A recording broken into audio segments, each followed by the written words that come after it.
Olá, essa é a continuação da mensagem que estamos meditando a respeito da ressurreição de Jesus. E se você assistir os vídeos anteriores, você sabe que está baseada na Bíblia Sagrada, no livro de Lucas, no capítulo 24, do versículo 36 até 49. E essa mensagem, ela fala justamente a respeito disso, da aparição de Jesus ressuscitado aos seus discípulos. E nós lemos no primeiro vídeo, né? E eu estou relembrando só para ficarmos cientes, né, de onde se baseia a nossa meditação. E quando eu parei, estávamos falando sobre casos verídicos de ressurreição no Novo Testamento e sobre o sacrifício que Jesus fez por nós e o poder purificador do seu sangue. Louvado seja o nome do Senhor Jesus. Eu também sou falha, pecadora, e eu precisei deixar Jesus entrar na minha vida, entrar no meu coração, modificar minha maneira de agir, minha maneira de pensar. Eu precisei deixar Jesus com o sangue dele me purificar, e até hoje eu ainda preciso, para poder caminhar, para poder entrar no céu de glória que ele nos prometeu, para poder orar e Deus ouvir a minha oração, né?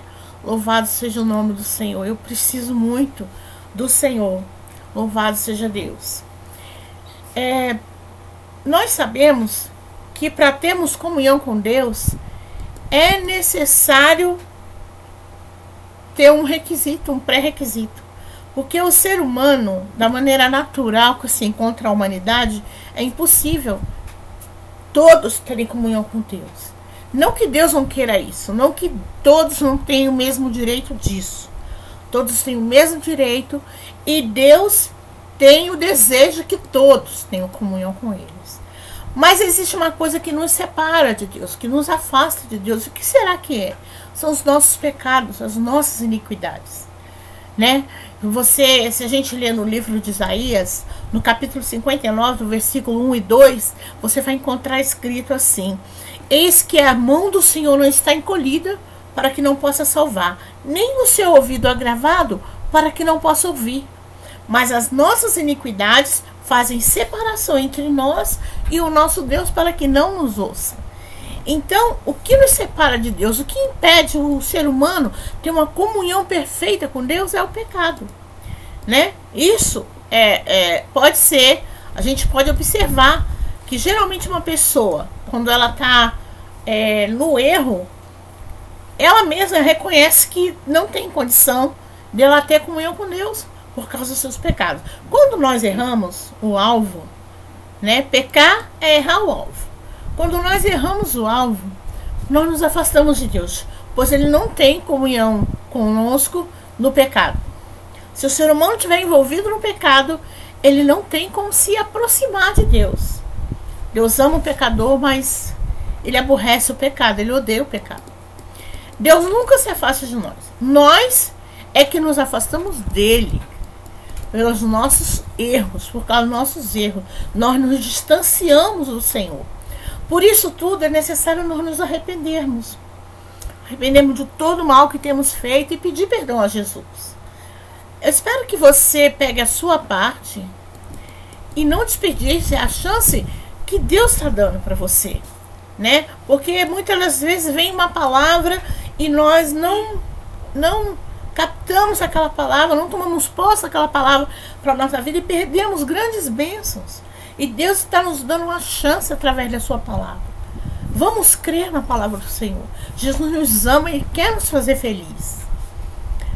Bom, continuando os casos verídicos de ressurreição, temos um caso de ressurreição coletiva.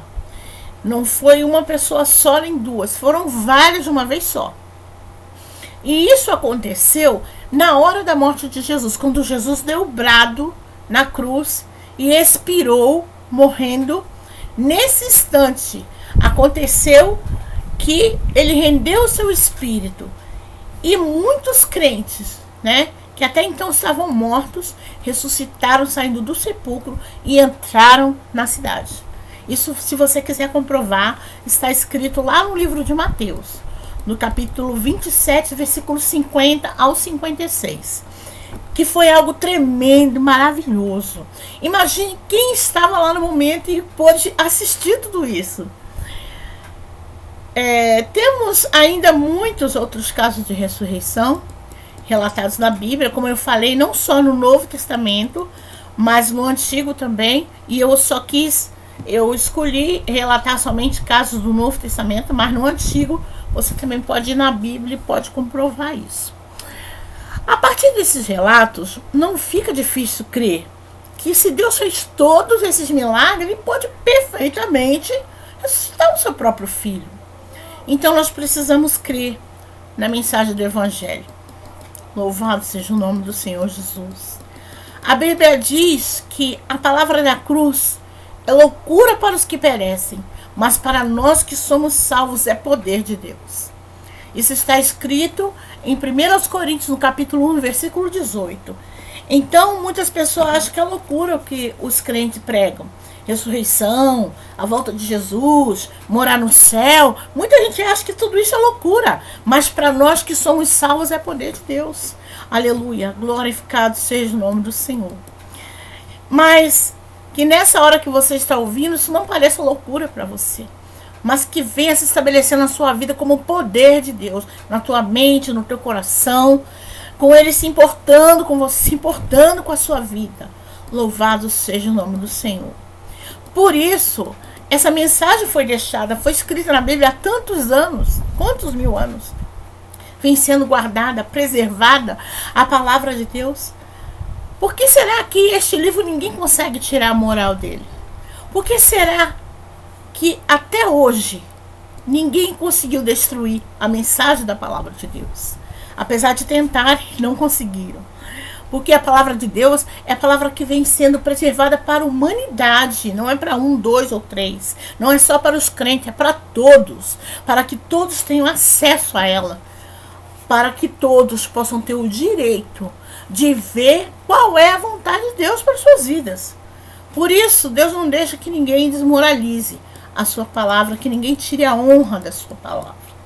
Louvado, engrandecido seja o nome do Senhor. E também através da Bíblia que nós aprendemos que Deus quer manter uma amizade conosco. Deus quer se achegar a nós. Deus quer se achegar à humanidade. Deus não quer ficar longe, Ele quer ficar perto. Ele se interessa pela nossa vida, por nossos problemas. Ele nos ama tanto que não suporta nos ver tristes, desesperados, chorando. Por isso, Jesus ensinou que nós devemos orar.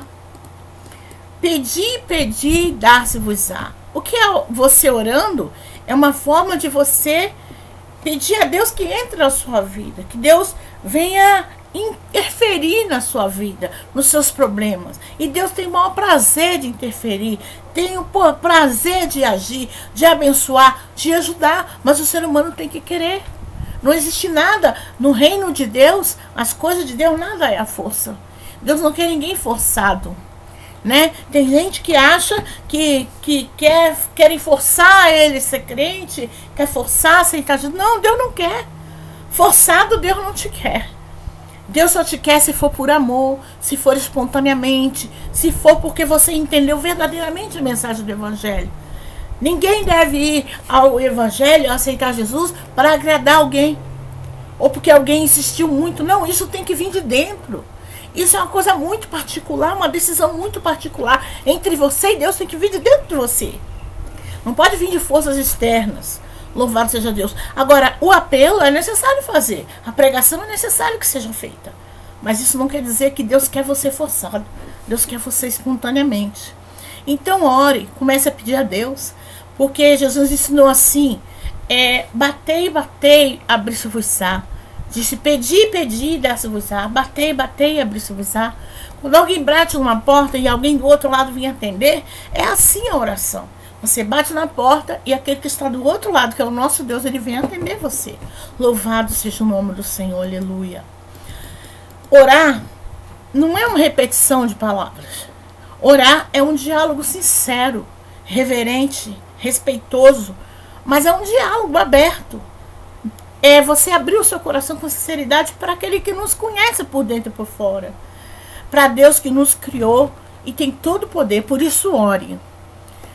porque isso é uma ordem do Senhor Jesus. Louvado seja o nome do Senhor Jesus. Grande é o Senhor da glória. Bom, eu vou parar por aqui, mas a gente se encontra depois no próximo vídeo para a continuação. Até já!